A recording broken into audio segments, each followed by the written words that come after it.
अफगाणिस्तानमधील तालिबान सरकारचे परराष्ट्र मंत्री आमिर खान मुत्ताकी हे 9 ऑक्टोबरला भारत दौऱ्यावर येत आहेत. ऑगस्ट 2021 मध्ये तालिबाननं अफगाणिस्तानची सत्ता हातात घेतली आणि त्यानंतर त्यांच्या उच्चपदस्थ नेत्याचा हा पहिलाच अधिकृत असा भारत दौरा आहे. बघूयात या दौऱ्याचे काय आहेत अर्थ.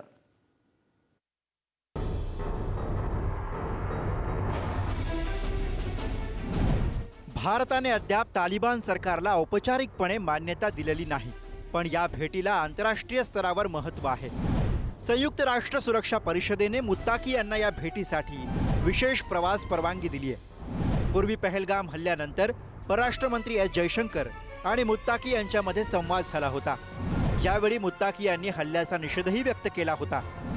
भारत आणि अफगाणिस्तानमध्ये द्विपक्षीय व्यापार, मानवी हक्क आणि प्रादेशिक सुरक्षा यावर चर्चा अपेक्षित आहे.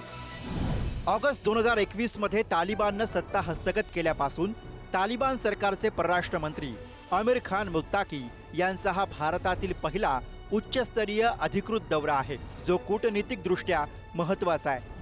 भारताने तालिबान सरकारला औपचारिक मान्यता दिली नसताना सुद्धा या भेटीतून प्रादेशिक स्थिरतेसाठी अनौपचारिक संबंध कायम ठेवण्याचं भारताचं धोरण अधोरेखित होतं. धरणं, रस्ते आणि संसदेची इमारत यांसारख्या गेल्या 2 दशकातील कोट्यवधी रुपयांच्या भारतीय विकास गुंतवणुकीचं हित जपण्यासाठी हा दौरा महत्त्वाचा आहे. अफगाणिस्तानसाठी भारत दुसऱ्या क्रमांकाचा निर्यातदार देश असल्यामुळे हा दौरा द्विपक्षीय व्यापार वाढवण्यासाठी आणि चाबहार बंदराद्वारे मध्य आशियाशी संपर्क साधण्यासाठी निर्णायक ठरू शकतो. प्रादेशिक सुरक्षा, दहशतवाद विरोधी सहयोग तसंच अफगाणिस्तानमधील हिंदू आणि शीख अल्पसंख्याकांच्या सुरक्षेवर चर्चा करण्यासाठी सुद्धा ही भेट महत्त्वपूर्ण आहे.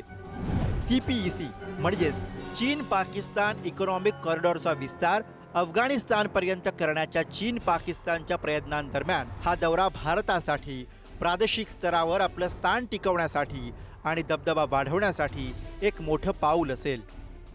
कोणत्याही देशाने औपचारिकरित्या तालिबान सरकारला मान्यता दिली नसली तरी जवळपास 40 देशांनी अफगाणिस्तानसोबत कूटनीतिक किंवा अनौपचारिक संबंध ठेवलेत. भारतही हेच धोरण अवलंबताना दिसतोय. प्रादेशिक स्थिरता आणि दहशतवाद विरोध या दृष्टीनं ही भेट महत्त्वपूर्ण आहे.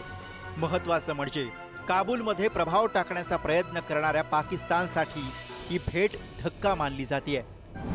अफगाणिस्तानमधल्या चीन आणि पाकिस्तानच्या वाढत्या प्रभावाला चेकमेट करण्यासाठी, अफगाणिस्तान सोबत द्विपक्षीय व्यापार वाढवण्यासाठी आणि दहशतवाद विरोधाच्या लढाईमध्ये त्याचबरोबर क्षेत्रीय सुरक्षिततेच्या अनुषंगानं मुत्ताकी यांचा भारत दौरा हा अत्यंत महत्त्वाचा ठरणार आहे.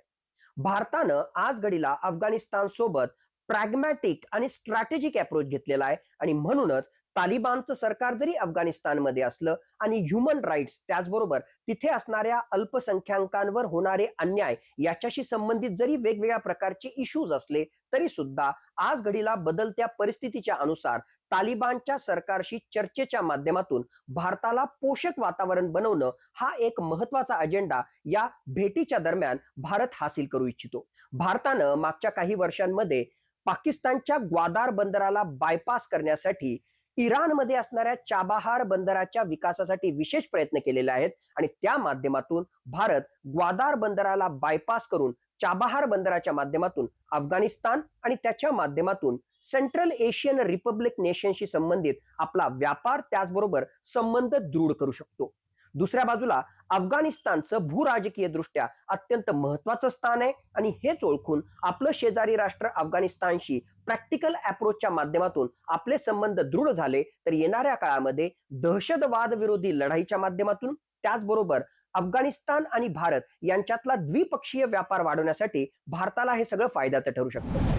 या महत्त्वपूर्ण दौऱ्याकडे केवळ द्विपक्षीय संबंध म्हणूनच नाही तर प्रादेशिक राजकारण आणि सुरक्षा व्यवस्थेतील बदलाचा एक महत्त्वाचा टप्पा म्हणून सुद्धा पाहिलं जात आहे. या दौऱ्यातून भारताच्या हाती नेमकं काय लागतं आणि कूटनीतिक समीकरणं कशी बदलतात हे पाहणं महत्त्वाचं ठरेल. दिल्लीहून शिवाजी काळेसह ब्युरो रिपोर्ट, पुढारी न्यूज.